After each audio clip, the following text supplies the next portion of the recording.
بسم الله الرحمن الرحيم الحمد لله رب العالمين والصلاة والسلام على رسوله الكريم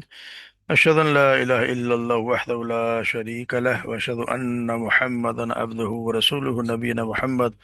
صلى الله عليه وسلم رب اشرح لي صدري ويسر لي أمري واحلل عقدة من لساني يفقهوا قولي ربنا زدنا علما اللهم فقهنا في الدين۔ السلام علیکم ورحمۃ اللہ وبرکاتہ، امید و سال و خیریت سے ہوں گے۔ اللہ تبارک و تعالی ہمارا بس قبول فرما لے۔ اعوذ باللہ من الشیطان الرجیم، بسم اللہ الرحمن الرحیم۔ هو الذی انزل السکینة فی قلوب المؤمنین لیزدادوا ایمانا مع ایمانہم وَلِلَّهِ جُنُودُ السَّمَاوَاتِ وَالْأَرْضِ وَكَانَ اللَّهُ عَلِيمًا حَكِيمًا لِيُدْخِلَ الْمُؤْمِنِينَ وَالْمُؤْمِنَاتِ جَنَّاتٍ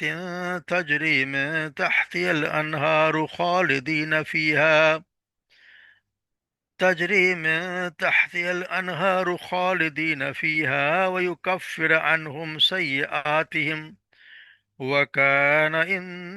وكان ذلك عند الله فوزا عظيما۔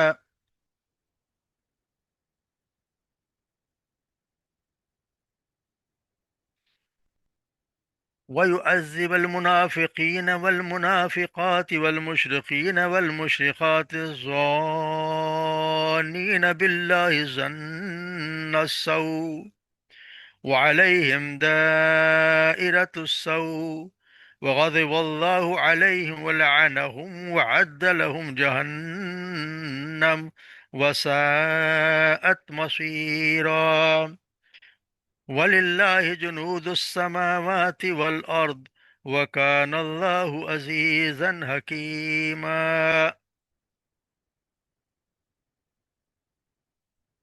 والذی انزل السکینہ، وہی ذات ہے جس نے نازل کی سکینت فی قلوب المؤمنین، مومنوں کے دلوں پر، لیزدادو تاکہ بڑھ جائے، بڑھا دے وہ، ایمان مع ایمان، ان کے ایمان کے ساتھ۔ وَلِلَّهِ جُنُودُ السَّمَاوَاتِ وَالْأَرْضِ، اور اللہ ہی کے لیے ہیں جنود السماوات، لشکر آسمانوں اور زمین کے۔ وَكَانَ اللَّهُ كَانَ اللَّهُ عَلِيمًا حَكِيمًا، اور اللہ ہی ہے علیم، یعنی ہر چیز بات جاننے والا، اور حکیم، حکمت والا۔ لیدخل المؤمنین والمؤمنات، تاکہ وہ داخل کرے مومنوں کو، اور مومن مردوں کو اور مومن عورتوں کو، جنات، ایسے باغات میں، تجری من تحت الانہار، جن کے نیچے نہریں بہتی ہوں گی، خالدین فیہا، ان میں ہمیشہ رہنے والے ہوں گے۔ وَيُكَفِّرْ عَنْهُمْ سَيِّئَاتِهِمْ، اور وہ دور کر دے گا ان سے ان کی برائیاں۔ وَكَانَ ذَلِكَ عِندَ اللَّهِ فَوْزًا عَظِيمًا، اور یہ اللہ کے نزدیک فوزن کامیابی ہے، عظیم، بہت بڑی کامیابی۔ وَيُعَذِّبَ الْمُنَافِقِينَ، اور وہ تاکہ عذاب دے منافق مردوں کو، اور والمنافقات، اور منافق عورتوں کو، والمشرقین والمشرکات، اور مشرک مردوں کو اور مشرک عورتوں کو، الظانین باللہ ظن السوء، جنہوں نے گمان کیا اللہ کے بارے میں برا گمان، علیہم دائرۃ السوء، اور ان کو گھیر لیا اسی برائی نے جس کے وہ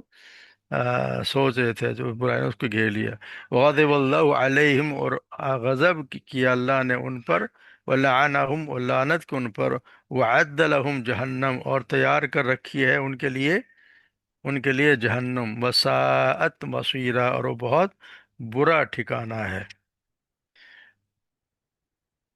وَلِلَّهِ جُنُودُ السَّمَاوَاتِ وَالْأَرْضِ، اللہ ہی کے لیے ہیں آسمان اور زمین کے لشکر، ہیں ساری فوج اللہ ہی کے لیے ہیں۔ وَكَانَ اللَّهُ عَزِيزًا حَكِيمًا، تو اللہ تبارک و تعالیٰ بہت زبردست اور حکمت والا ہے۔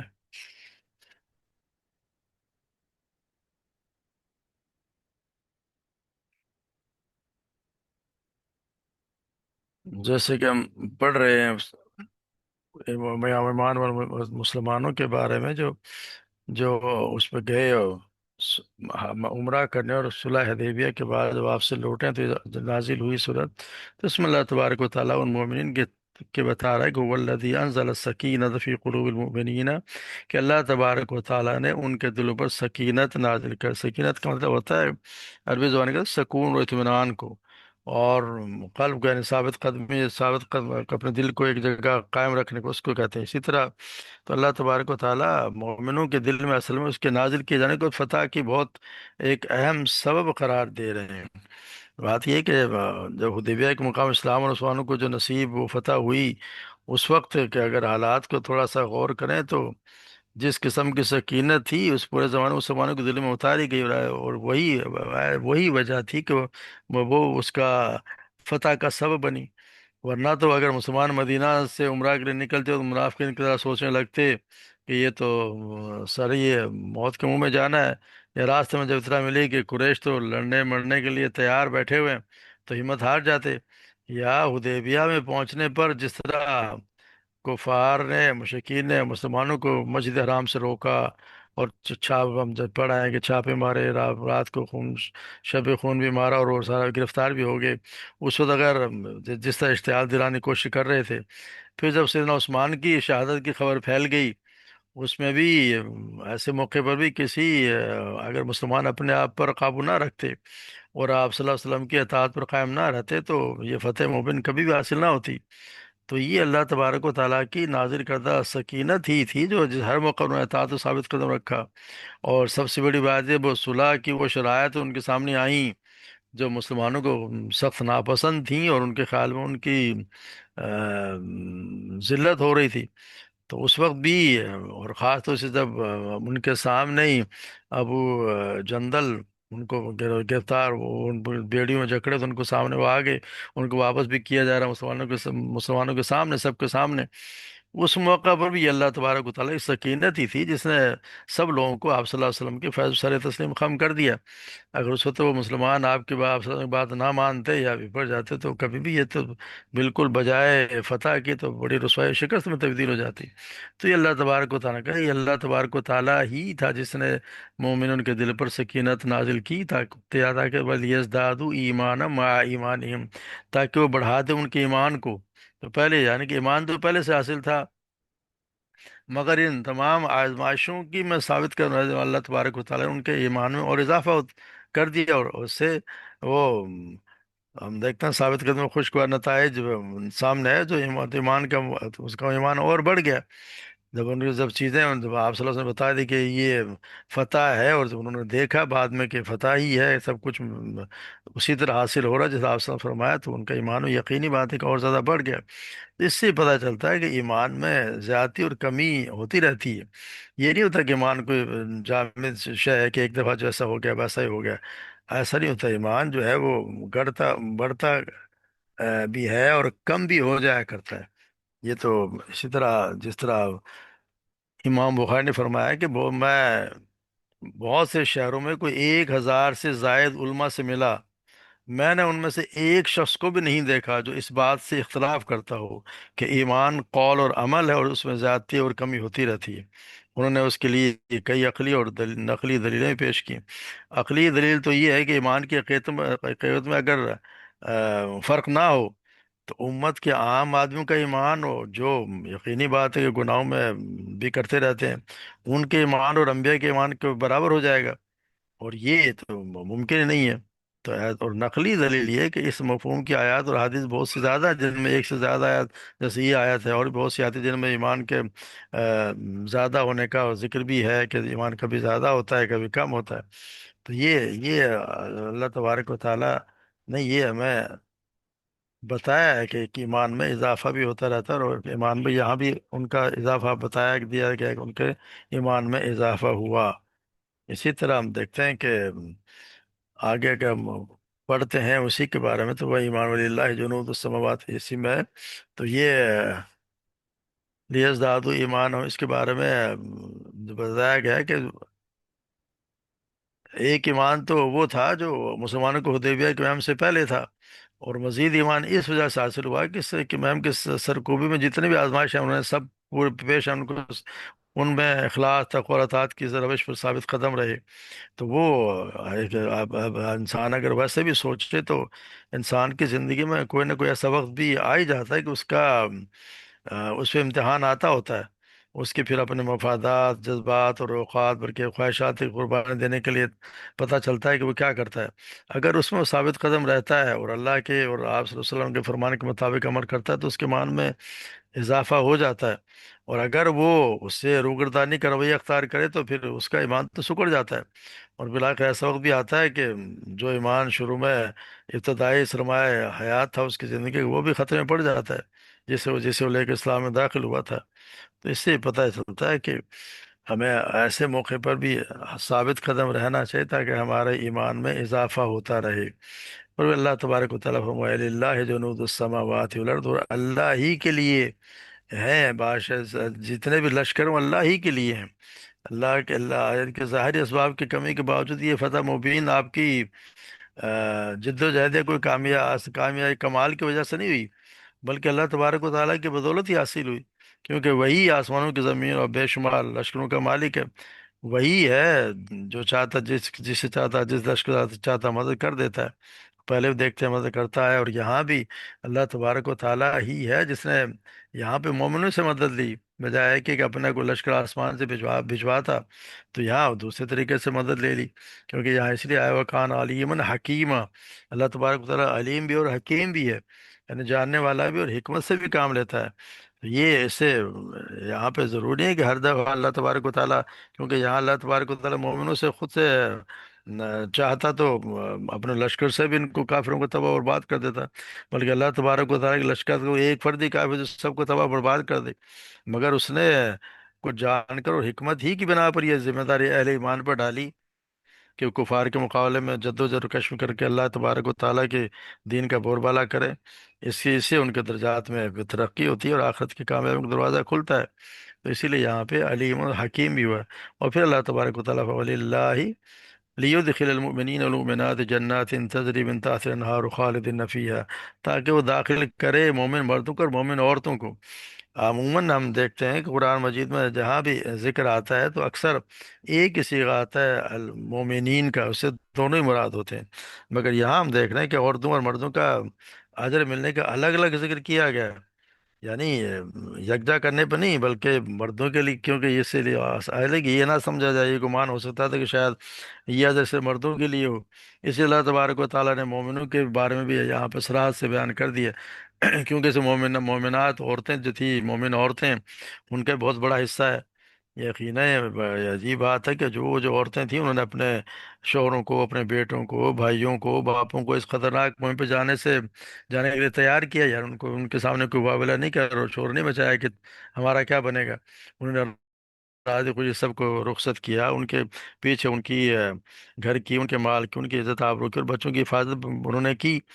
اور انہوں نے اس اندیشے سے بھی کوئی شور نہیں مچایا کہ ظاہر اتنے صحابی، 1400 صحابی مدینہ منورہ چھوڑ کے جا رہے ہیں، اور اگر ادھر ادھر سے کافر مشرک یا منافقین نے اگر مدینہ پر حملہ کر دیا تو ہمارا کیا بنے گا۔ یہ کوئی ایسی بات نہیں، اس کا مطلب یہ ہوا کہ وہ بھی گھر بیٹھے تھیں تو گھر میں بیٹھی ہیں، مگر جہاد میں ان کا بھی برابر کا اجر، اس کو بھی ان کا برابر اللہ تبارک و تعالیٰ حصہ دیا، کیوں ان کا